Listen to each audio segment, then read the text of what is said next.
So anyway, tonight, Heidi called me. She said, you know, we got to get back to basics again.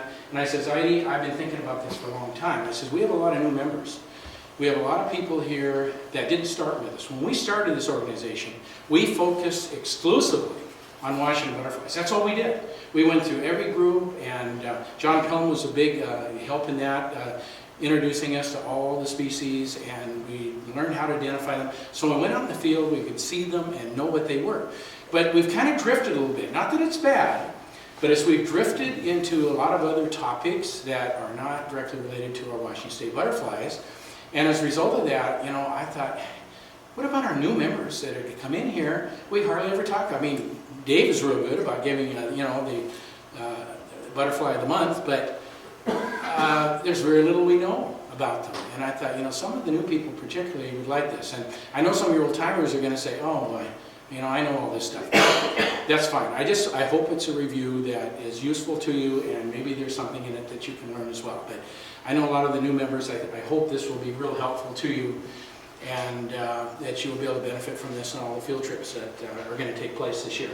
So anyway, we're going to start out with Hairstreaks, and a few facts about Hairstreaks before I get started that you can take a look at here. The family is Lycaenidae, and there's a real controversy. This includes the blues also, so the blues and Hairstreaks in it, and in our state at least, the meadowlarks. But when you get out of the state, that seems to kind of fall apart. I've been doing a lot of work with neotropical butterflies now, and the people in South America and Central America, they do not accept the fact that the meadowlarks are in Lycaenidae. They still keep them in their own family. So we're not going to argue those issues at all, but and we only have one meadowlark in our state anyway, so it's not a big deal. But anyway, this is the Lycaenids. They're really pretty small butterflies. I got them in metric and also English. They range anywhere from a little less than an inch, and you're going to say, man, they're tiny little things, aren't they? That's the wingspan out, inch to over an inch. We have one Hairstreak that actually is almost an inch and a quarter. It's a pretty good size. In fact, it looks like a nymphalid. It didn't even look like a Hairstreak. We have 19 species within the state. Of those 19, 2 of them really are basically Western Washington butterflies. And you say, well, that's not a very good percentage. Well, that's kind of typical for Western Washington. We are not well known for butterflies here. Most of the butterflies are Eastern Washington. That's why if you look at our trips, most of them are east of the Cascades. And there's a good reason for that, because that's where most of the butterflies are. But we have 2 species that are really basically west of the Cascades. There are 10 species that are found the east of the Cascades. That's from the Cascade Mountains east, and not found in Western Washington. But we have 7 that are pretty well composite throughout the state. You might run into them in Pend Oreille County as well as Mount Vernon or someplace like that. So this is kind of how this runs. Now, the dorsal surfaces of our butterflies are basically kind of drab. They're still, this is my favorite group, so I don't want to tear them down, because I really look at my favorite group of butterflies in the world are Hairstreaks. But in the state of Washington, when we get into the temperate areas, we find that the dorsal surfaces are not as colorful as maybe we'd like them to be. They're usually shades of brown and orange, and there are very few of any markings on the Hairstreaks on the dorsal surface. Very few markings, if any. To identify these, we use primarily the ventral surfaces. But there are a few of ours that the dorsal surface is very, very interesting, very unique, and you can use that almost exclusively. You don't need the ventral surface. But I would say for the most part, we examine the ventral surfaces, we look for the way the spots are, the way the lines are, the shades, the coloration, the patterns that form on these, and this allows us to identify each species.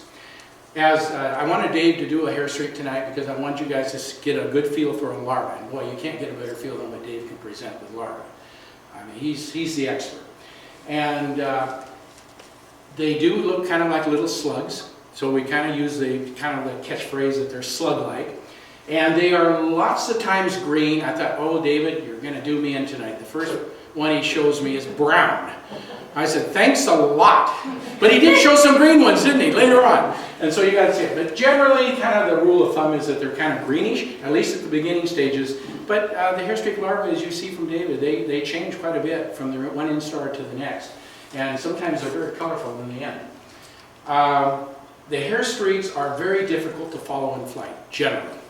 I don't know of any that are really slow-flying butterflies. They all are very erratic too. They just are just every which way. So the way you're going to find hair streaks is basically nectar. You're going to look for them on larval food, or on the adult food plants, and this is the very best way you're going to see them. Well, our first, that's not our first Washington hair streak. But I wanted to show you, I've been working with neotropical butterflies. I'm sorry, I threw a few of them in here just to show you. But this is from Ecuador. I got back this fall from Ecuador and I took this picture. This is the Arcus. Oh my God. You get into the neotropics and the hair streaks have reached the peak of evolution. They are absolutely gorgeous. And this one is just one example of that. And these are large. So when we say our biggest one here may stretch out, if you stretch it to 1.25 inches, this thing gets about 2.5, almost 3 inches. And what you don't see is the top surface, which the rule of thumb in tropical species is generally some shade of blue. So most of the hair streaks that you find in the neotropics have a blue color to them. Well, that's one. This is the Arcus, and I think that's a beautiful, beautiful butterfly. This is another one that comes from Ecuador. All of these came down the Amazon region. And look at the beautiful stripes. Look at the nice tails. And see why they're called hair streaks? They have these streaking tails and they're often in motion.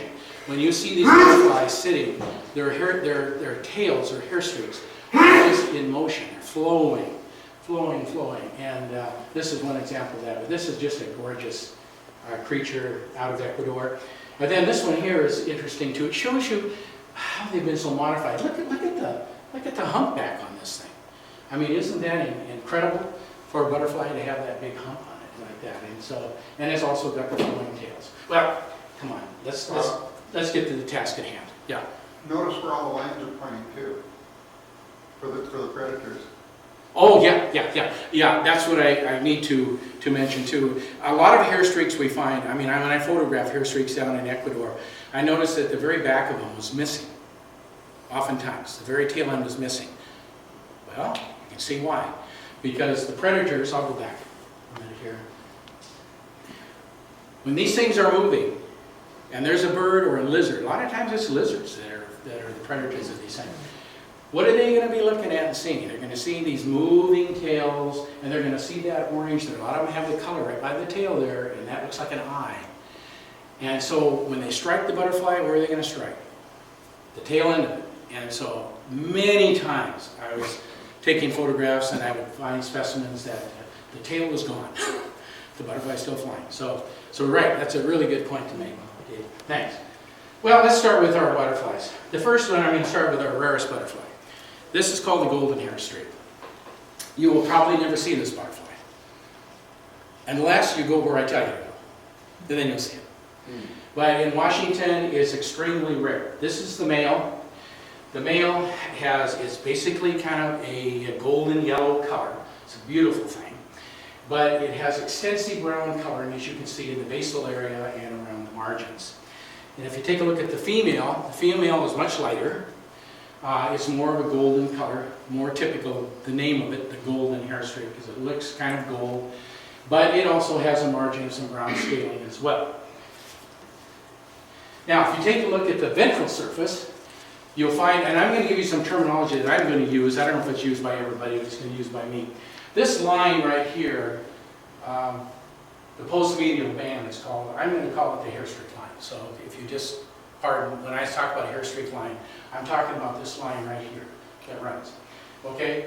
And then you also have some type of a line here, okay, which is a submarginal band. It's a submarginal band.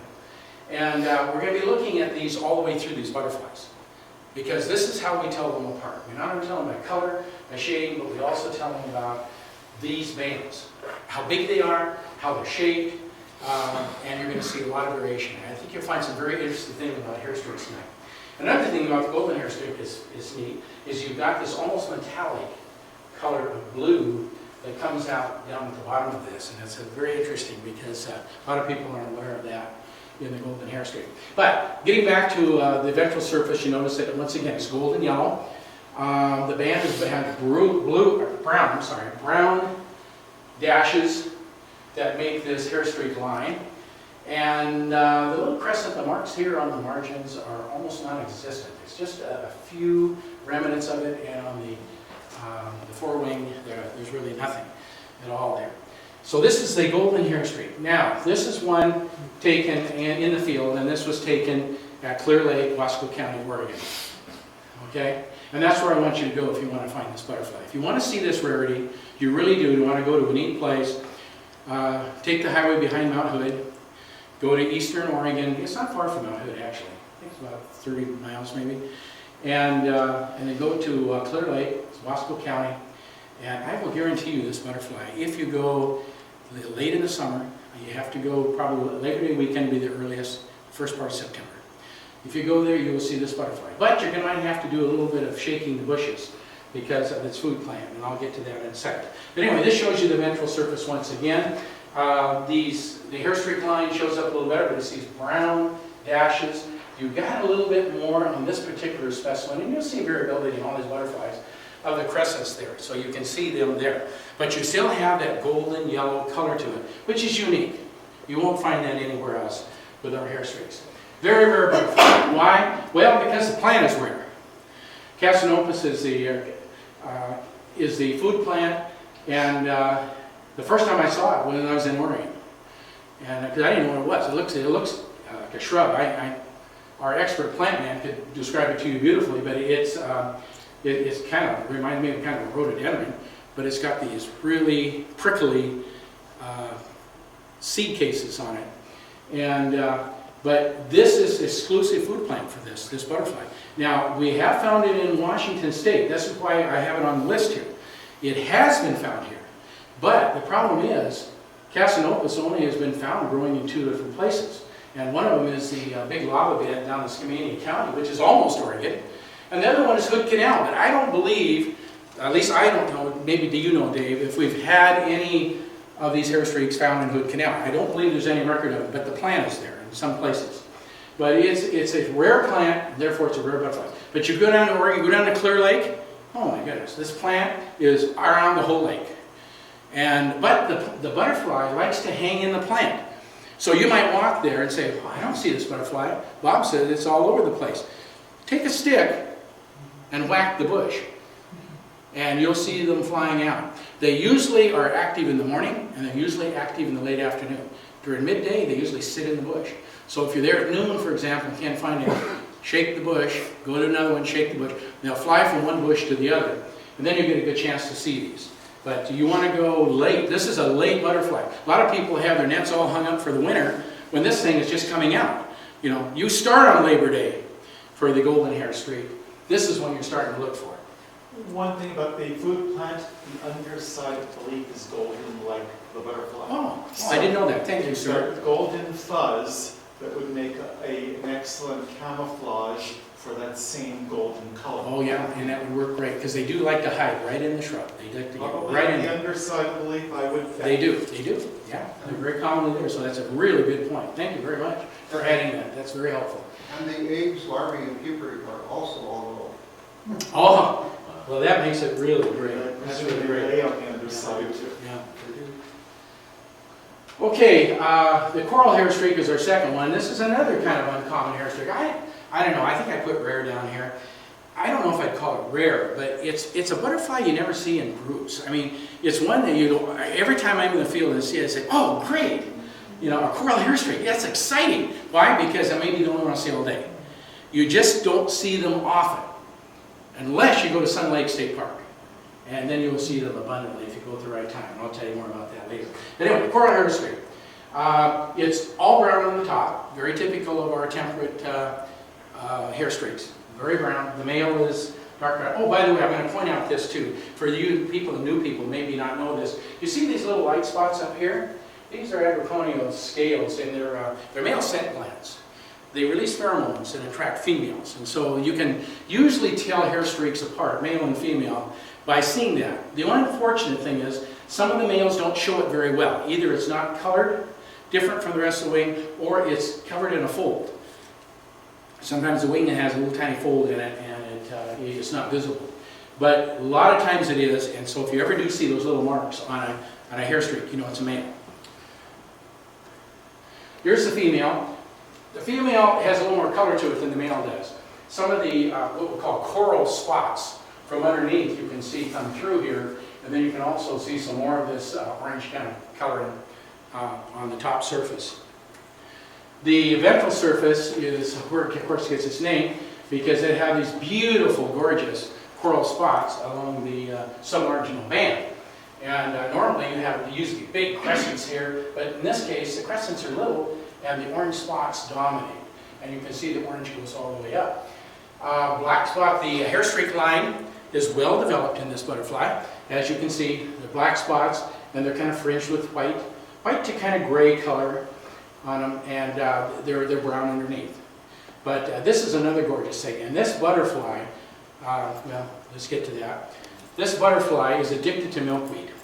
This is where you're going to find it. If you want to see the coral hair streak, go in eastern Washington when the milkweed is in full bloom. And if you look at enough milkweed, I will guarantee you'll see this butterfly if you go at the right time. And of course, you're talking about June. I'd say the best time is probably June, late June into July is probably the best time to see it. I know when you get records of these things, sometimes they span all kinds of months, but I've had most success seeing these in late June to early July is when I've seen most of the ones I've seen. But if you go to Sun Lake State Park, and I say the first weekend after July, maybe right after July 4th, and you just drive along the road back to Dry Falls Lake, stop along the road and take a look at all this milkweed in there by the tons. I mean, it grows abundantly at Sun Lakes. And you just study those heads, I will guarantee you'll find this butterfly. I've seen as many 4 or 5 of these things on one head. And you don't see that anywhere else. I mean, that's the only place I've ever, in all my years of studying butterflies, and it's been a lot of them, that's the only place I've seen this butterfly in abundance, is Sun Lakes. And I have found them other places, widely spread, but that's where I've seen them most abundantly. Larval food plants are of the rose family. There's quite a few that are listed. David will give you probably some specific names. In fact, if you have any questions on larvae, if you hold it maybe till the end, you can ask David, because he's raised all of these. And so he may look up here and say, well, we haven't found this and that, whatever. I'm going by the records that I've collected through literature, but that doesn't necessarily mean they're here just in Washington. It could be the Pacific Northwest. But these are all members of the rose family trees that seem to be the food plant for this butterfly. But they are so addicted to milkweed, if you want to find one of these, that's what you look for. Look on milkweed. In fact, over by Cleon, I was looking actually for a Sylvan hair streak. When you mentioned the Sylvan hair streak, I was looking for it, and I saw this head of milkweed, and it was just in full bloom, and I said, oh, I'm just going to go over and look at it. Sure enough, there's a coral hair streak on it. So even there, so that you might find them anywhere, but the best place is over in Sun Lakes. The next one is the bear's hair streak. The bear's hair streak is one of these butterflies you can identify from the dorsal surface. That's all you need. You don't need anything else. Because the leading edge of this butterfly, we call this the leading edge here of the forewing, is got that thick, dark brown scaling. It's our only hair streak that has this. It's the only one. So if you find one that has that really thick leading edge, which continues on the margins, you have got a bear's hair streak. But you can also look at the ventral surface. It's also different. It's brown, but it's also got the hair streak line of very dark brown to black here, and look at the outline of white. But the thing that's most interesting is not just that it's a complete hair streak line, but it's got a secondary one as well. If you look, you'll notice that there's also kind of a secondary series of marks inside. And this is kind of unique. There's not a lot of our hair streaks that have that. So that makes it kind of unique. Also, David mentioned this little patch of bluish color. This is very common in a lot of our hair streaks down in here. And then, of course, you've got the margin submarginal spots as well there, with some pretty good sized crescents that you see here. These crescents build up, and so it's pretty well developed, and you're going to find this varies considerably. Some are well developed and some are not. Well, that hind wing, is that the sort of a trace of a hair streak on the edge? No, no. I think this is a damaged piece. And it just isn't perfect. This is just bristles here. There's no. Yeah, and I need to mention that too. Not all of our hair streaks have tails or hair streaks. The coral hair streak did, or the golden hair streak did. The coral hair streak did not. And so you're going to find this a mixed bag. Some have hair streaks and some don't. And this is even in the neotropic zone too. That falls through. So, well, you have more of them with the hair streaks, but not all of them do. Okay, where are you going to find this thing? Bitter brush. Look for antelope bush. This is our antelope brush. This is where you find it. I believe it's the only food plant that it has. Am I safe in saying that? We haven't found anything else, have we? No. Bitter brush is where you're going to look for it, and it stays close to the plant. Here's another one where you want to rattle the bush a little bit. When they're out, I know I was over there one late June, and I was along between Cleveland and Ellensburg. I took the road along the Yakima River there, and there was a lot of bitter brush up in there, and I took my net handle actually, and I just kind of beat the brush, and that's where I was getting them to come out, and I could see them. And then they go right from one bush to another. Because a lot of times they'll sit right in that shrub, and you just won't see them fly. So sometimes you have to kind of entice them to do that. It has kind of a large distribution. It's mainly a central Washington butterfly, but if you look at the records in our state, it's found very widely, many different places. But once again, it's going to be pretty well, located where the antelope brush is, or their bitter brush. This is where it's going to be. Drier areas in the eastern Cascades is where you're going to look for this. When do you go? June. I would say late June into July. That's the time I've seen the adults at their peak. You might be able to see them earlier, you might see them later, but I think that's the peak time. They're also erratic, fast flying, so you don't see them usually go very, very well from one bush to another, but they will. They'll fly from one to the other, and then you can take a look at them when they're on the shrub. The next one is a half-moon hair streak. And this one I want you to take careful note of because this can be confused with the blue, and I'll explain that to you as we go along here. But the half-moon hair streak, notice it's all brown, and there's no markings on the dorsal surface. It's entirely brown. Okay, keep that in mind, entirely brown. That's very, very important to identifying this butterfly.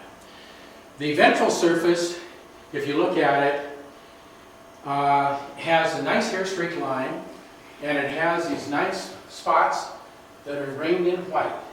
Does that remind you of a blue that we have?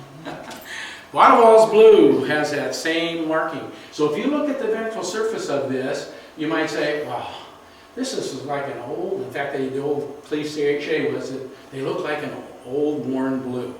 Well, actually they don't. First of all, the ground color of this is brown. That is brown. The whole butterfly is brown. Brown, brown, brown. No other color. And also, if you look at this thing, it always looks like a 5 o'clock shadow. Every time I see this butterfly, I say, why didn't this butterfly shave? It always looks rough on the back. And this is where it gets the, its name of being so bad. I mean, it looks like this thing's been out for 6 months. So actually, this was a fresh specimen. Probably mint. This is the way they look. And but it is confused with blue.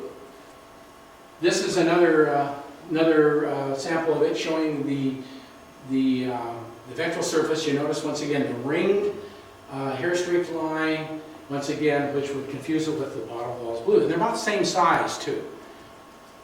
Okay.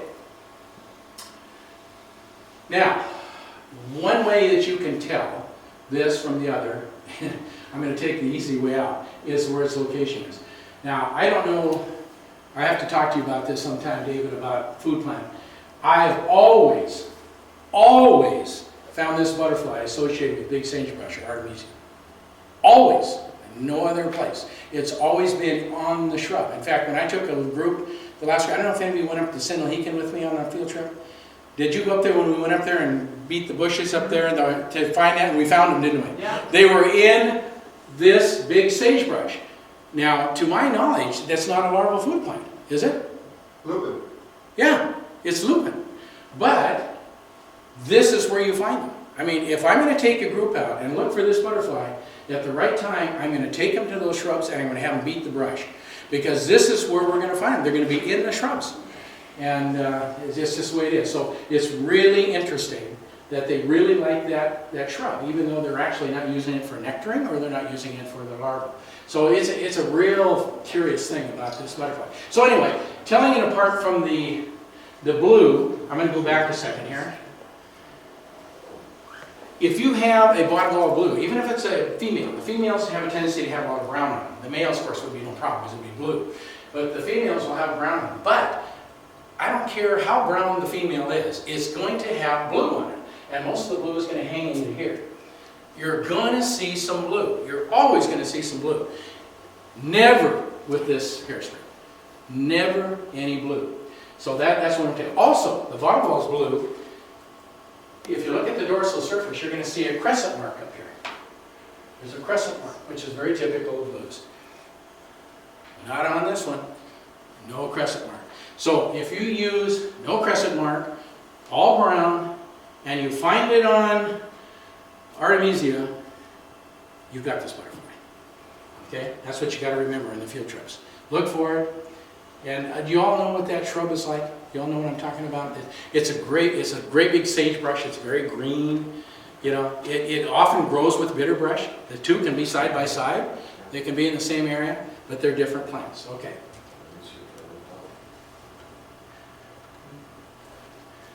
Now, the California hairstreak. I don't need to say much about it because Dave did it all for me, so that's great. Thanks, Dave. But the California hairstreak, here's the male. Notice it's a male, and he's got these marks up there. You see them up there, scent glands. The male has a couple orange spots on the dorsal surface, and pretty much like the female, except the female usually has more orange. Generally, they'll have another patch of orange or two. Looks like 4 here on this particular one. Tails are well developed on this one. Here is a hairstreak that has hair streaks, so very good to see. Let's look at the ventral surface. David already told you all this, so we'll kind of go over kind of fast. But there's some things I want you to focus on, and I want you to focus on those orange submarginal spots. Those are very, very critical. The California hairstreak has orange virtually going all the way up the entire wing to the top. You're going to see, now I know you probably would find a specimen and say, you're wrong, there's one that doesn't have orange at the very top. Okay, well, I won't say this in 100%, but I would say the typical California hairstreak specimen you're going to see is going to have these orange spots going all the way up to the top. So keep that in mind, okay? It's very important. Notice how well the hairstreak line is developed. Isn't that a nice big black spots ringed in white to gray? It's a gorgeous thing. One thing though about this photo, it isn't as good as I wanted to show you, is that normally that ground color is brown. This looks awfully gray and kind of takes away from what I wanted to say, because most of the ones that I've looked at are really more brown than they are gray. All right, here's a hairstreak with tails. Central Washington butterfly with a wide distribution. We have records for it all over eastern Washington. It favors brushy canyons. You're going to find it where the oaks and pines and willows are. It feeds on bitterbrush, and if you're lucky, you'll see it the same time you find Bear's hairstreak. I've seen it over there in by Cleolum. I was beating the brush for Bear's hairstreak, and whoop! All of a sudden, out comes the California hairstreak. They sometimes fly together. I think the California hairstreak will fly maybe a little bit later, so they may overlap, but maybe the later you are, the more you're going to likely to see the California hairstreak than you are the Bears. But I have seen them fly together over there. June through July, late June, into July, they fly well into July. And as you can see, it has a number of food plants that it feeds on. The next one is the silver hairstreak, which also David enlightened us to. One thing I want to mention about the Sylvan Hairstreak, first of all, if you look at the dorsal survey, you can say, oh, that's a California Hairstreak. Well, yes and no. It does have these orange spots, like the California Hairstreak, and it's going to look, and it has the tails, and it's going to look just like it. But look at the overall scaling on the surface. You notice the gray kind of tinge to it? California Hairstreak has a brown look. It's always brown. This one will have kind of a grayish, kind of overriding kind of feature. If you compare the two right beside each other, you can see one is really brown, the other one is basically kind of grayish brown. This is one way you might be able to tell from the dorsal, but I wouldn't trust the dorsal surface at all. I would not use it if I was trying to identify it. But look at this. Here's the ventral surface. Now, is that like a California Hairstreak? Not at all. But I picked the easiest subspecies. This is sylvanus. This is the one that favors really wet areas. You find them around willows that are by marshy areas, irrigation ponds, the creeks, whatever in eastern Washington, central Washington. They're very, well, I wouldn't say they're really common, but I have seen them fairly commonly over there. But notice how silvery white this ventral surface is. And remember we talked about California Hairstreak having those red spots all the way up the whole wing? Well, not so. The sylvanus. It might have one spot, orange, and that's it. But this subspecies is an easy one. That's a cop-out. I gave you that one first. Let me give you the hard one that Dave mentioned. Okay, look at this is California Hairstreak? No, this is the Sylvan Hairstreak also. This is the subspecies Nootka, which flies later generally, and is actually probably more distributed. They're both willow feeders, but this one I have found it in more drier areas. The sylvanus, where I have seen it at least, my experience with it is always associated with water, somewhere. Not this one. This one, I found it on the side of the road, Nectarion Dog Bane down in Skamania County. So it varies, and it's a lot later flyer. I think you'll see it more like in the middle of July than you will the sylvanus, the other subspecies. Now, how you're going to tell this one apart is, once again, the orange. Follow the orange. The orange goes up part way. To here, maybe a little bit there, and if you stretch your imagination, you might say, oh, I see a little orange here, but it's not definite. The orange is pretty incomplete. It's really restricted to the very lower part of the ventral hindwing, and this is what separates the subspecies. So I know it's subtle, and it might be difficult, but that is the main thing. Also, the overall grayish tendency of the ground color of the wing, too. It's just not quite all brown like the California Hairstreak. So I don't know whether that'll help you or not. This is a difficult one. There are several hairstreaks that are really hard to identify in the field. This is one of them, but also look at where you're finding it. This will help. If you find it on bitter brush, it's going to be a California Hairstreak, okay? So you know that because that's its food plant. This one, you're going to be more likely to see it nectaring on plants along the side of the road, this sort of thing. But it's in willows.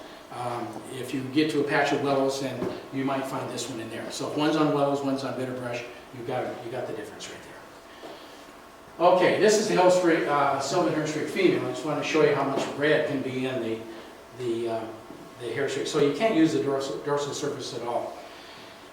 Okay, we covered everything here pretty much. Willows, east of Cascades, late June through July is where you want to look for this butterfly. The next one is a hedgerow hairstreak, and this is another easy one. This is easy because the ground color of this is reddish. It's reddish brown. It's our only hairstreak that is red brown. And it really is evident. If you look and see this in the field flying, you can see immediately this red color shows up when it flies. And so you know you've got something different here. The tails are a little smaller. You can see they're a little bit shorter, but they are there. But this red color is really all you really need to know to identify this. But let's look at the ventral surface anyhow.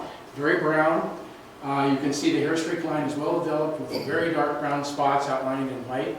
The crescents are fairly well developed, but there's not a lot of spots other than that. It's pretty much just these crescents.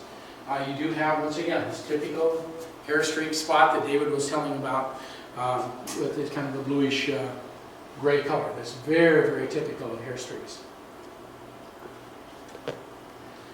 This is the central Washington butterfly, and this one's a later flyer too. You're going to find it in open canyons and hills of the eastern Cascades particularly, but it's an eastern Washington butterfly or central Washington butterfly. It feeds on ceanothus. So once again, you're going to be looking in areas where it's kind of wooded, but look for a ceanothus that's going to be in the wood plant. If it's along the side of the roads, whatever, there's a good chance you'll run into this. It's a late flying butterfly. I find it as late as, I was down at Oak Creek, and this thing was abundant in the first week in August, just walking along the creek and looking at pearly everlasting. Oh, it loves pearly everlasting and dogbane. If you find a place that has that in eastern Washington and even in August, you're going to find this. If there's any ceanothus around, this butterfly will be there, and because it's just totally addicted to the pearly everlasting and dogbane. You find it very commonly. The next one is one of our 3 green hair streaks. Now this will be nice because you say, finally I can see something that's kind of distinct. But the trouble is all 3 of these hair streaks are brown on top, so you can't tell them apart.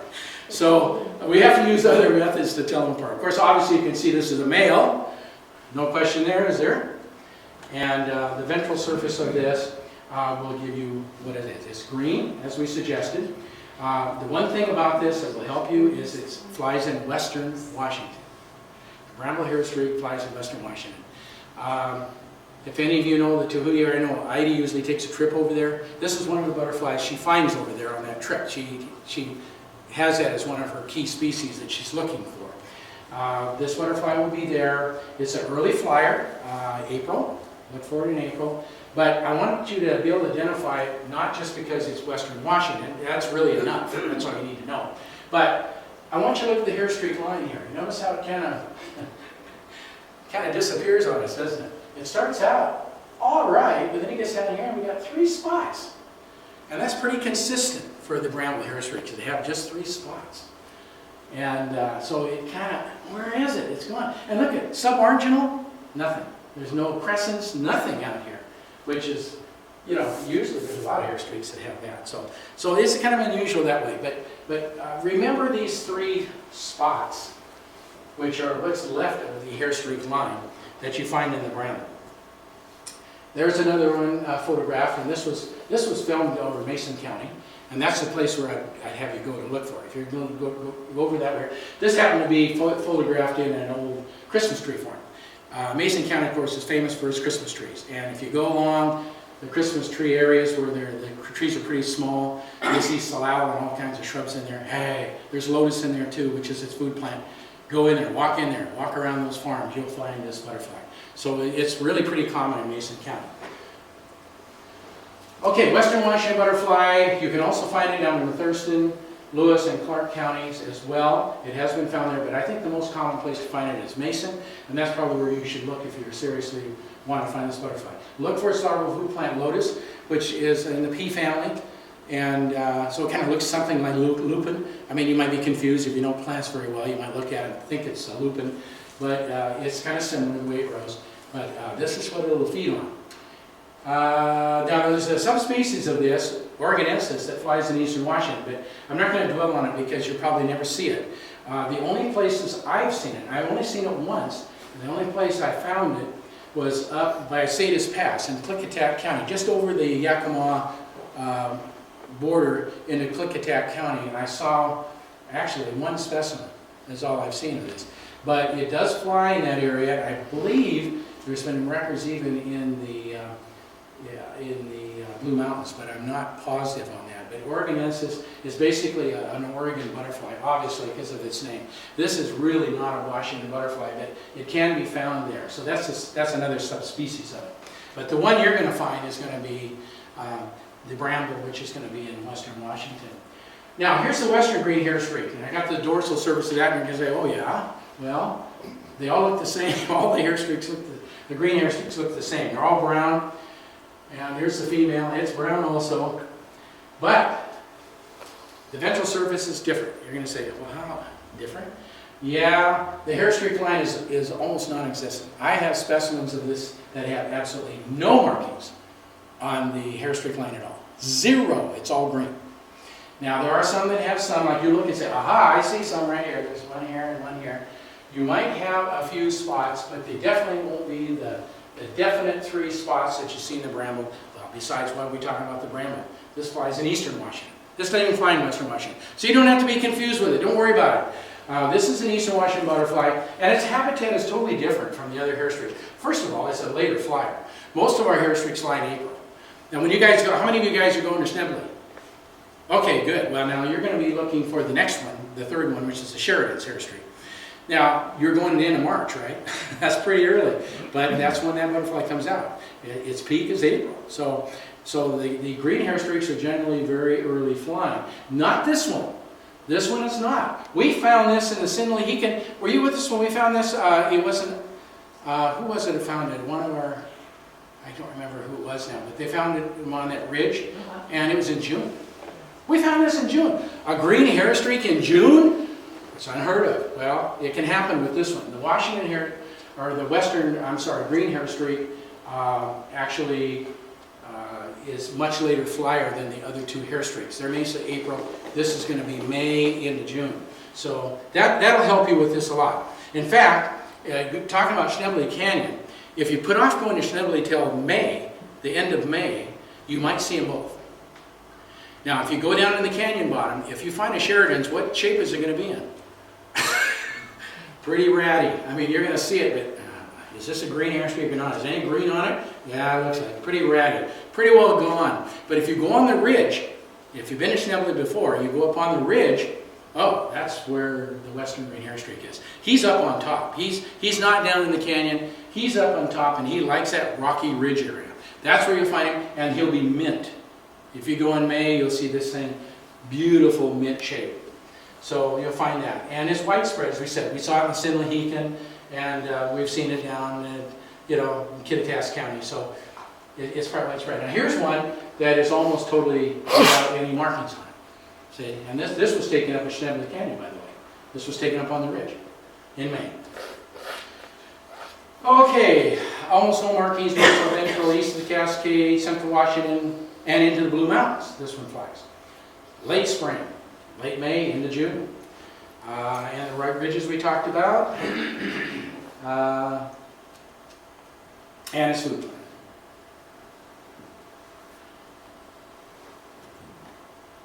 Sheridan's hairstreak. This is what you're going to see at Schnebly. So let's look at this now. Notice dorsal brown. Are you surprised?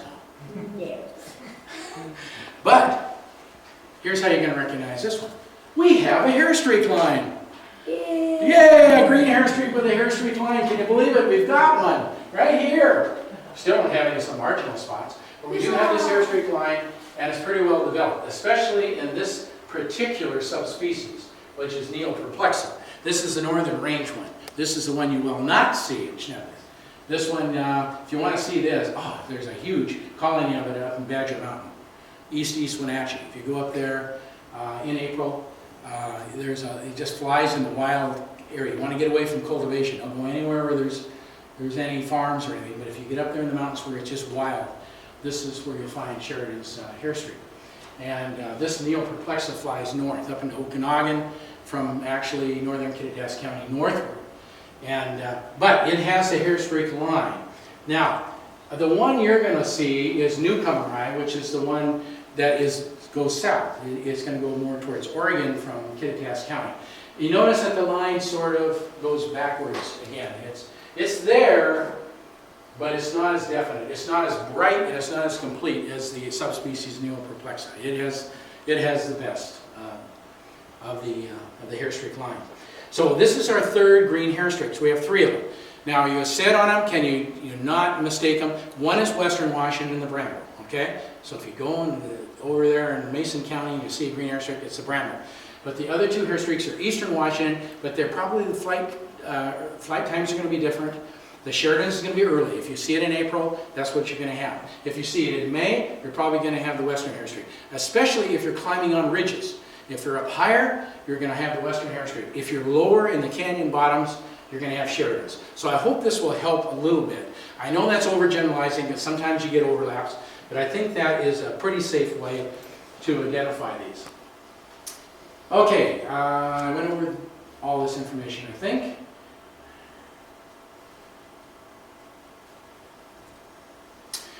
Now, we finally get a neotropical specimen. I look at this and say, oh, This looks like this should be in the Amazon. This is our most beautiful hair streak. And this is the thicket hair streak. And it's blue on top. It's our only blue Washington State hair streak. Now you go down to Ecuador and Peru, and you'll find most of the hair streaks are blue on top. That is commonplace. But this is one that actually is blue. And of course it has some dark scaling around the edges. Nice tails, double tailed, so it's a beautiful thing. The ventral surface has a hair streak line that is a hair streak line. I mean, this one really shows up. And another thing that makes it look neotropical is this right here. We don't see that in our hair streaks up here. But you get in the neotropics and you got this real jagged bottom to the hair streak line, which is very typical of neotropical hair streaks. So I'm almost thinking that this is misplaced. This should be in Central or South America, and here we have it, but we're lucky we have it in Washington. And it's a beautiful thing. Now, another thing I want to mention about the, because we're going to compare it to Johnson's hair streak, which is the only thing we can be confused with. Actually, we can't be confused with it, because Johnson's hair streak doesn't fly where this does. But anyway, it looks it can be confused with it. You have dark scaling here, and you notice you have a lighter band here, and then you have another band here with a lot of orange that is kind of flows through this band. So you actually have three different colors here, plus this really bright white line. This is very typical of the thicket hair streak. Here's another picture of the thicket hair streak showing that obvious white hair streak line that it has. Okay, this is, you know, I think it's our most beautiful hair streak. I mean, that's my #1 hair streak as far as beauty goes. East of the Cascades, where are you going to look for it? First of all, look for it in May. I would say May, mid-May, even into June, but better probably May, late May. Look for it in ponderosa pine. Like you go up roads that are in eastern Washington where there's pine belts in there, drive up the roads, and they'll commonly be right on the roadside. Okay? You'll see them just, they'll mud, or they'll just be sitting. I've seen them just sitting on the gravel road in May, and this is most commonly where I've run into these. But I've seen them as far up as Oroville, so these extend all the way up into Okanagan County, all the way through central Washington. They're not that uncommon, but you have to hit it right. I would say May is a good time, and it's got to be ponderosa pine. And you're going to say, well, why? Well, because that's where its larval food plant is. It feeds on dwarf mistletoe, which feeds on the branches of, it's a parasitic plant on the branches of ponderosa pine. So this is where you're going to find it, and it's a beautiful, I think this is really our most beautiful hair streak. Now, the Johnson's hair streak. This is my favorite hair streak in Washington. And why is because I'm always in awe of this butterfly. The first time I saw this butterfly, I was above Lake Cushman. I went up the gravel road on the left-hand side. The right-hand side is, well, Peter shakes it, he knows, I took him up. I took Peter up there to look for Johnson's hair streak. And we were successful, weren't we, Peter? Yeah. But anyway, the first time I saw this, it fluttered down to a wet area along the side of the road, and I saw this brown butterfly. I says, what is this? I have never seen an imphalid like this. I thought it was an imphalid. I didn't think it was a hair streak because it was so big. This thing is an inch and a quarter across. It's a big hair streak. And I saw that, I got close, I said, oh, this is Johnson's hair streak. I had no idea the size. I was there to look for Johnson's hair streak, but I had no idea they're that big. This is a pretty large hair streak. And but on the dorsal surface, it has orange on it, a little bit of orange flush in it, but it's basically brown, as you see there.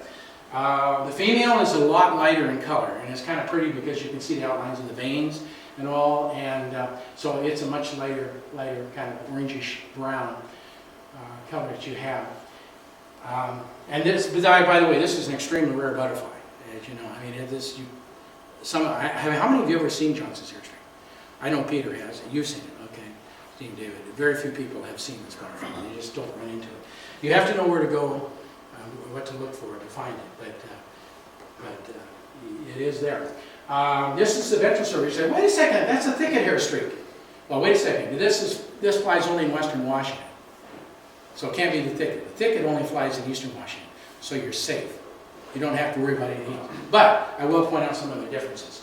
You got a nice hair streak line here too. It's very nice. It's not as nice as the thicket. I think the thicket is much brighter, but it's a good one. It's a good one. It figures in maybe number 2.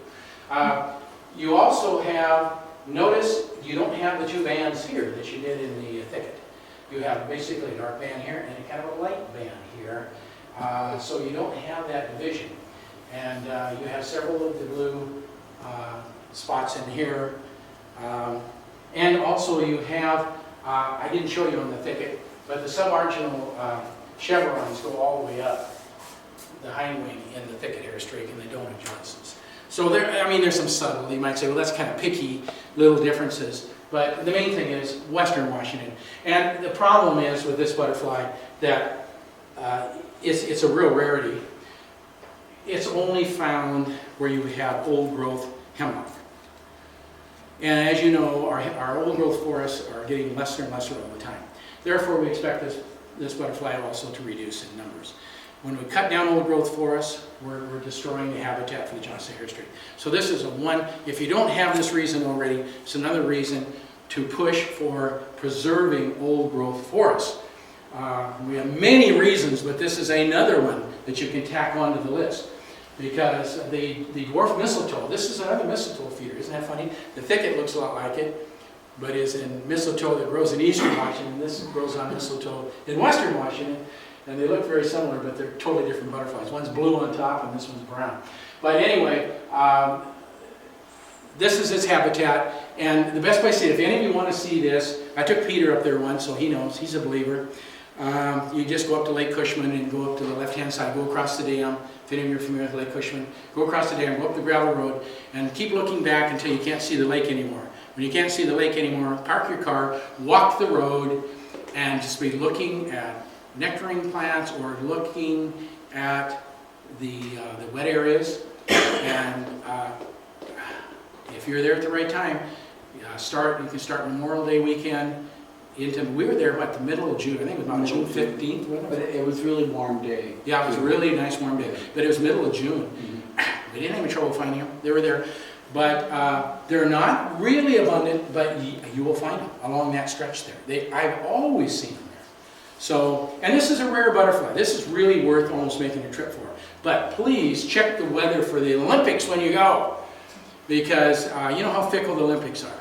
And if you go up there, I've been up there when it was sunny in Gig Harbor. I was driving over there. It was a beautiful sunny day. As I got close to the Olympics, I noticed clouds. By the time I got to Lake Cushman, I was in clouds. And so I waited it out for a couple hours, and I said, well, maybe it'll get sunny. It never did get sunny. Clouds were the whole time. So anyway. Rare butterfly. The next one is the cedar hair streak. This looks like a lot like the Johnson's hair streak, but it's much smaller. This is a much smaller butterfly. It also has the brown, but the orange spots on it. And the female looks very much like the Johnsons. You're going to say, well, they look very similar. These are much smaller. I mean, once you're in there and you're looking at both of these species, you'll say, how would I ever get them mixed up? The Johnson is such a bigger hair streak than this is. But the ventral surface will tell you. The ventral surface, when these are fresh, they have the most beautiful lavender color that extends out from this basal area. They're just absolutely gorgeous. The Johnson hair streak doesn't have it. It doesn't have any lavender at all. It's all brown. And so this is really pretty. Also, you can see the extensive blue spots that it has going up the hind wing here. But the hair streak line otherwise looks pretty similar. So the main thing is size. And also numbers. I think we figured a ratio of about 10 to 1 when we were there. Or even 1 to 20 maybe. Maybe 1 to 20. Yeah. We would see like 20 of these to every 1 Johnson's. So Johnsons are much rarer. And they're bigger. I mean, you can immediately see them just by size and nothing else. You can tell them apart. But look for the lavender scaling here, especially if they're fresh. If they're worn, you're not going to see that as well. But they're really pretty when they come out fresh. Okay. Western red cedar hair streak. Okay. Now there's some problems with this, and I'm not sure if all of them have been resolved. Are they still calling the subspecies on the juniper forest berrii, or are they not? They're not dividing them anymore. They're dividing them at the subspecies level, but they're calling the one on juniper near Calcosiva. Oh, okay, and then a new name. Yeah. Okay, okay. I knew they were working with it, I knew they weren't set on it, but if you go over to the Juniper Forest, you guys know where that is, over in Pasco? Okay, you'll see one of the cedar Hairstreaks over there that if you go in May, yeah, I think end of April even, I think you can see them. Can't you, David, on if it's warm? Or, Yeah, right around the end of April. yeah, end of April, 1st of May. It may be end of June, maybe, it depends on the year. But if you go over there, they're on the juniper there. And so they're very similar looking to the cedar Hairstreaks we have up at like a Cushman, but they are considered a unique population. Also, there's another unique population of the cedar Hairstreak that's in the northeastern part, Ponderay County. And I don't know what they've done with that or not. I think they've just left it alone. I know Guppy and Shepherd had separated that into another subspecies. But anyway, I'm just telling you there's some confusions with this butterfly, things that probably still need to be worked out. But we'll just call it the cedar Hairstreak and be happy with it. Whether you find it juniper forest or whether you find it, say, I didn't find this in Gig Harbor. I often see this, I have a lot of cedar trees in my yard, and I find this right in Gig Harbor. So this is not an uncommon butterfly, the cedar Hairstreak. Whereas the Johnsons, I don't know, I'd probably have a heart attack if I saw it in Gig Harbor. The brown elfin. Brown elfin. There are 4 elfins, and just bear with me, I'm almost done with this. I know some of you are saying, well, this goes on forever, doesn't it? There's 4 elfins. This is the first one, and this is the easiest one to tell. The elfins generally have their hind wing usually kind of folds in, almost looks like it's oriental. For some reason, it looks like Aladdin's shoe or something. But the elfins typically have this bending in of that hind wing. So that's one way to maybe kind of at least get an idea of that's what it is. This one has some orange. You can see the orange coloration with the brown. The brown has been such a theme tonight that I don't even have to mention it anymore. Most of them are going to be brown, as you know. The female has a little bit more of the orange, and this is also typical to be found all the way through the species I've shown you. The females are generally a little lighter, and they usually have more of the orange coloring, if there is coloring on it. But you won't confuse this with any other hairstreak. All you have to know is this characteristic right here. Look at this great big brown spot right here. That's all you have to know. You don't have to know anything else. I mean, there are other interesting things about it. Like, where's the hairstreak line here? Are these part of the hairstreak line, or are these part of the submarginal spots? The designer of this butterfly didn't quite understand that there's supposed to be 2 bands. They kind of meshed them, sort of, I guess, together. I mean, you might be able to sort them out, but I find it a little bit difficult. But that's not the important part. The point is this. You will never confuse this butterfly because of this nice big brown spot on the ventral surface that you will see. And this is a spring butterfly, and this butterfly flies pretty much throughout the whole state of Washington. You're going to find it just about anywhere you go. I think the only place it hasn't had any records for is the heart of the Columbia Basin. But everywhere else it's been found. No tails, but those projecting knobs. It feeds on kinnikinnick, but also other food plants. I think it has a whole list of them. David, you can enlighten us sometime afterwards on all the food plants this thing eats, but I know that kinnikinnick, the reason I say kinnikinnick is because that's what I reared it on. I reared it. I tried to rear it on several things, and I couldn't rear it on anything but kinnikinnick. It loved kinnikinnick. Salau's good too. I tried salau, and they would crawl off the salau and go to the kinnikinnick. They would not eat the salau, so I don't know why. Maybe it's the ones I have. They're finicky. But anyway, so I know, that's why I know for sure kinnikinnick is a good food plant for it. This is also a spring butterfly. This also I have in my yard in Gig Harbor. I'm always excited to see it. It comes out, in May. Usually May is when I see it in Gig Harbor, but this flight period goes all the way to June. So that's kind of the helpful characteristic. The female is very light colored, as you can see. And also, you can also see that separation here of the brown and the white in that fringe. And but this thing is just gorgeous when you see it in nature. The best place that I've run into is up at Reeser Creek, up Reeser Ridge. You got to get up where Cedar is. You got to get where the stone crop is. So if you go up to Reeser, a lot of you probably been on field trips in Reeser Creek. That's one of our favorite spots in Wagar. We go every year. But you got to go up out of the canyon, you gotta get up in the hills, you gotta get where there's stonecrop. When you start seeing the sedum, that's when I look for this thing. When I first went, I kept driving, and I walk around and say, do I see any stonecrop here, sedum? Aha, sedum here. Okay, park the car, we're staying here. And then you walk around, and this is where you usually see it. This is a very early butterfly. The most abundant I've ever seen it was, we had a warm week in March. Believe it or not, it was the last week in March, a few years back, and it was in like 70, 75 degrees over in Ellensburg in March, can you imagine? And so I went over there, and this butterfly was just everywhere in the meadows. It was everywhere. And, but I don't think that's typical. March usually, doesn't have very many nice days. So I would say maybe April is probably more time to see it. But it will emerge early. If we get a warm spring, you can see it. Look how gorgeous this thing is. It's got this beautiful coloration here, the nice hairstreak line, and the patterns here are just, I just think it's a gorgeous thing. When you see it in nature, it's really quite a butterfly, a beautiful butterfly to behold. I tell you, it's worth seeing. But you want to get up into that area. It's found in central Washington. Well, let's go on here. Oh, that's another. This one's taken, by the way, up in Oroville, so it has quite a range as well. This is way up in Okanagan County.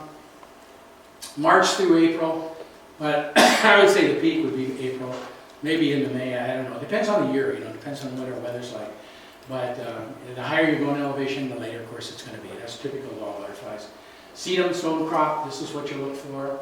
I have seen the subspecies Mossii once, and it was by accident. Actually, I was taking my environmental biology class up to Mount Rainier. We were going to hike up to the Carbon Glacier, so we went up the Carbon entrance of Mount Rainier, and we went up into this one meadow where there was some sedum in there, and I could not believe my eyes. I said, "What?" Now this was in late May, and here this butterfly was flitting around in Mount Rainier National Park up in the Carbon River entrance. So it is found. This subspecies is found in western Washington. There's records for the Olympics as well. But basically, the subspecies you're going to see is going to be Treveri, and that's going to be eastern Washington. And this is where the one you find up at Research, So, but it's a gorgeous butterfly. It's worth seeing on its own too. Sometime, if you have nothing else to do, you want to take a little trip over to eastern Washington and take a look at it. This butterfly is our darkest brown one, and even though the photograph isn't all that great. This is a hoary elephant, and this is another beautiful thing. And this one, it's amazing. The distribution of this thing is something else. It's found along the Puget Sound area, then it disappears from most places in the state until you get up into Okanagan County and eastward. And it all of a sudden appears again. And it's amazing. The distribution of this is kind of strange. But this is the hoary elephant. The ventral surface of it is the best way to tell this. You have this really massive coloration of white to gray coloring, and when these things are mint, this is absolutely gorgeous. The hairstreak line is almost gone. The interface between the hairstreak line and this is so mixed that you just can't tell the two apart. And this thing feeds on kinnikinnick, and that's where you almost always find it. When I was doing the study for WBA in Johnson's Prairie, every time we run into a good patch of kinnikinnick, it would be there. And we ran into it as well as another elephant, too, the brown elephant. So this is the hoary elephant. There's another picture of the hoary elephant off kinnikinnick. I just have nothing else to add there. Extensive gray scaling, which is, it's just there's no interface to it. That's the thing that's amazing, that you just don't see where the hairstreak line is and where this scaling starts. It kind of blends, and it makes it kind of unique. Oh, and then our easiest elephant. This is a slam dunk. Everyone can get this one. This is another large butterfly. This actually rivals the Johnson's hairstreak for size. It's a good inch, or maybe even more. It's a pretty good sized elephant. Flies in eastern Washington and western Washington. And you can find it in western Washington if you know where any pine forests are. You have to go to pine forests. That's where Stuart, did you happen to see this down when you were working in the prairies? There's a nice pine forest down there where you were working. Did you happen to get a chance to go up there and look for this? I did not see it in any of the Thurston prairies where I worked. I've seen it on kits, peninsula once or Okay. twice. Yeah. And I believe the Tahui area, if I remember correctly. Oh, yeah, oh, the Tahui area, they're common. That's where I'd have you look for them. To go up there and you just go above Belfair. And you go up on the ridge. Anywhere the ridge, there's a nice pine forest just above Belfair. And this butterfly is in there. You'll find it. Once again, it's a spring butterfly. Find it, go in May, and you'll see it. This is the female of it. Once again, you see how that theme is, how the female generally is a little bit lighter in color, a little more orange, and that is really characteristic of a lot of our species. So. Is there one or the other pine species that tends to be associated? Well, in Western Washington, now I'm just going from what I know. What I've seen it on is lodgepole. And in Eastern Washington, basically it's always been ponderosa. Now I don't know, Dave would be the expert on food plants. Maybe they feed on all kinds of pines. But only time I've seen it in Western Washington has been where there's been a lodgepole. But that doesn't mean that's exclusively it. Those have been my experience too, like Yeah. Full West and Yeah. Yellow Pines. See, this one's a slam dunk. This is our only butterfly that it looks like a checker spot. It's our only hair streak that has a checkered appearance to it. Take a look at this basal area. All the rest of them are all solid color, remember? They're all brown, usually, light or dark, maybe some orange. But this one is all checkered. See, and it's got a nice hair streak line. And also, unbelievable, look at these chevrons. I have never seen anything like it. These chevrons are gigantic. They go all the way to the hair streak line. Look at them. Boom, great big chevrons. You just don't see that in any other hair streak. So you look at that and you'll never forget this butterfly. It's just unique. And it's going to be around pine. So look for it in Eastern Washington on ponderosa pine belts. You'll see it there. And in Western Washington, anywhere where you find a large collection of lodgepole. Look for a lodgepole forest, which is rare because we have mostly Douglas fir and hemlock. But if you find, and cedar, but if you find the lodgepole area where you could find this butterfly. And it has been found, like you said, Kitsap County, you've seen it. It's been in records for there, Mason, Thurston. This is basically in the west side. And the east side is pretty common along the eastern Cascades, where you have ponderosa belts. And our last one, thank you for bearing with this. I know it's been a long evening. But this is our gray hair streak, and that's all I have to say. This is our only gray hair streak. We have a blue one, lots of brown ones, but this is our only gray one. And this is gray color, and it has this big, huge orange spot by the tail here, which will define this butterfly. Yeah, this is a very common butterfly. My daughter in Somerville, South Carolina has this butterfly nectaring on her flowers in her yard. This butterfly, I believe, is throughout the United States. Isn't it, David? It's found almost everywhere. And it feeds on almost anything. You ask a larval food plant, I think it'd be easier to list what it doesn't eat rather than what it does eat. Doesn't eat rocks. Yeah. And the bottom surface is even gray. So it's gray on the top, gray on the bottom, but this is a butterfly that I think is pretty easy for you to recognize. And this is double brooded, so you're going to see this all year long. Down in the Tahui area, you'll see it in April and May. But I've seen this up at Sun Lakes in August. In fact, Labor Day weekend I saw it. And so you'll find it in flight just about any time during the spring and summer if you're in the right locality. But it has, like I say, it has food plants. It just eats almost everything. Hop farmers in eastern Washington have a little problem because it likes hops, and they're not too excited about it eating all their hops up for making beer. So, but anyway, that's one of its food plants, among many others. Okay, questions? Yeah? If an elfin is a hair streak, why are they elfins? Why don't we just call them hair streaks? Good question. No hair streaks. I think because as a group, if you look at the elfins, they are a subgroup. I mean, you still call them hair streaks, but the elfins kind of look different because of that in-pocketing, which was best shown in the brown hair streak, or brown elfin. But they all have that kind of in-pocket and the shape of their wings. I think is what sort of defines them as a subgroup. But, you know, it's a good question. You know, people name these things. These butterflies didn't name themselves, you know. We do it. And we like to categorize things, and we like to do this and that and whatever. And for what reason, sometimes we don't really have good reasons. You know, but, so that's the best answer I can give you, is they do seem, the only one that doesn't fit with the others as well is the pine elephant. It's really a unique butterfly on its own. As you can see, it's so bizarre. The ventral surface of that is just totally different than anything else. But the other elephants look pretty much alike in the way they're built. Other questions? None?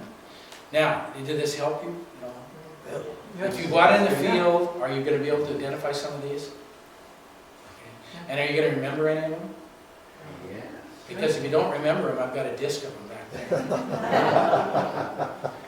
But anyway, because all these pictures came from it, so that's all. You might just note that I think what you've got back there has all of the males Yes. and females, ventrals and... I have males and females of all the species, and I also have their flight periods. I also have the food plans. So you can use it for a guide to go out in the field. And I think, David, you've already used it several times, haven't you, to find things? I've listed where I've found them, and some historic places as well. But I like to use, I want to make sure I know they're there first, before I tell people to go there. And so in that, you'll see the places I've listed are where I have personally seen them, and I know they're there. The problem with that is the time of year, the weather patterns. I mean, I can tell you to go mid-April someplace to find this, and we might have had snow the week before. You know, and obviously there's nothing going to be out. So you have to kind of use a little logic of what kind of a spring we've had or summer. They don't always come out exactly as our flight periods say they have. That's why some of them have such a large range. You know, April to September. Give me a break. You know, well, they've done that because some years have been very cold. How many times have we seen our first sun after the 4th of July?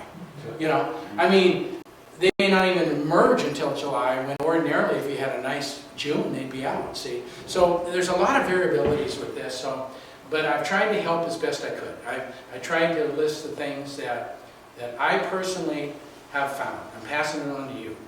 You know, I've been working on this database that I've had for 35 years. And so this is stuff that, you know, like David says, well, I want to get this and this and this and this and this. He emailed me and I said, David, you can't get all those in one trip. I says, it took me maybe 5 years to get all of those, but because I had to go different times, different places to get them. It's not that easy. Butterflying in Washington, if you're trying to make a composite list of everything, it's not that easy. It takes a lot of time, you know. One of the things we've talked about, just for fun, would be to have a field trip that's a big Hairstreak day. Yeah. You were just saying that's hard to do because we're all different times. Yeah. But would you have a suggestion? Oh, absolutely. Where we might go and when? I know exactly where to go. I'll tell you exactly where to go. Go along Oak Creek the first week in August. Or the last week in July. Yakima, Oak Creek. Go to Yakima, go to Natchez, go up Oak Creek, and you go where the road bends and starts to go up. You don't want to be in the hills. You want to be along the old. See, when I was doing all my work there was a road there. It's called the South Fork of Oak Creek. It had washed out, and they've never replaced it. But you can walk it. So if you get where the road all of a sudden abruptly goes up, David, you were there one time when we went up to Oak Creek. Remember, and I told you that spot, park, and then we went down on that old riverbed. Yep. Now, if you go along there, the last of July, 1st of August, and look on Pearly Everlasting, you will be well rewarded. There'll be all kinds of hairstreaks there. All kinds of hairstreaks. That's probably the best composite place I would recommend. Another place, believe it or not, is the Reeser Creek area, if you go late enough. You know, a lot of our field trips to Reeser Creek are early. They're like June. Well, you know, you go up there in July, and you have a whole different array of species up there in July. It's totally different than it is in June. And you'll find a lot of hairstreaks along there. Once again, Pearly Everlasting, Dogbane. Look for those nectarine plants that they love. And you'll be rewarded. You'll find them up there too. So it's not that hard, really. So I would say those two places, Reeser Creek all the way up. But later, you want to go like July. You know, you don't, or maybe Would that late be a June or time July. when you might think everything's pretty burned out? But it isn't, see where the pearly everlasting is, pearly everlasting comes out late. It'll be out, you'll see it September in bloom. But the wetter areas are better. In other words, if you go along where there's like a creek or there's a wet area, you're more likely to see them because the flowers will be fresh. You don't want to get to an area that's totally dry, just, burning grass. But you'll be amazed, those meadows up at Reeser are really good late in the summer. You'll get a lot of fritillaries up there and everything. It's pretty productive up there in late. So, there isn't just one time to go. Other questions? Well, I thank you all.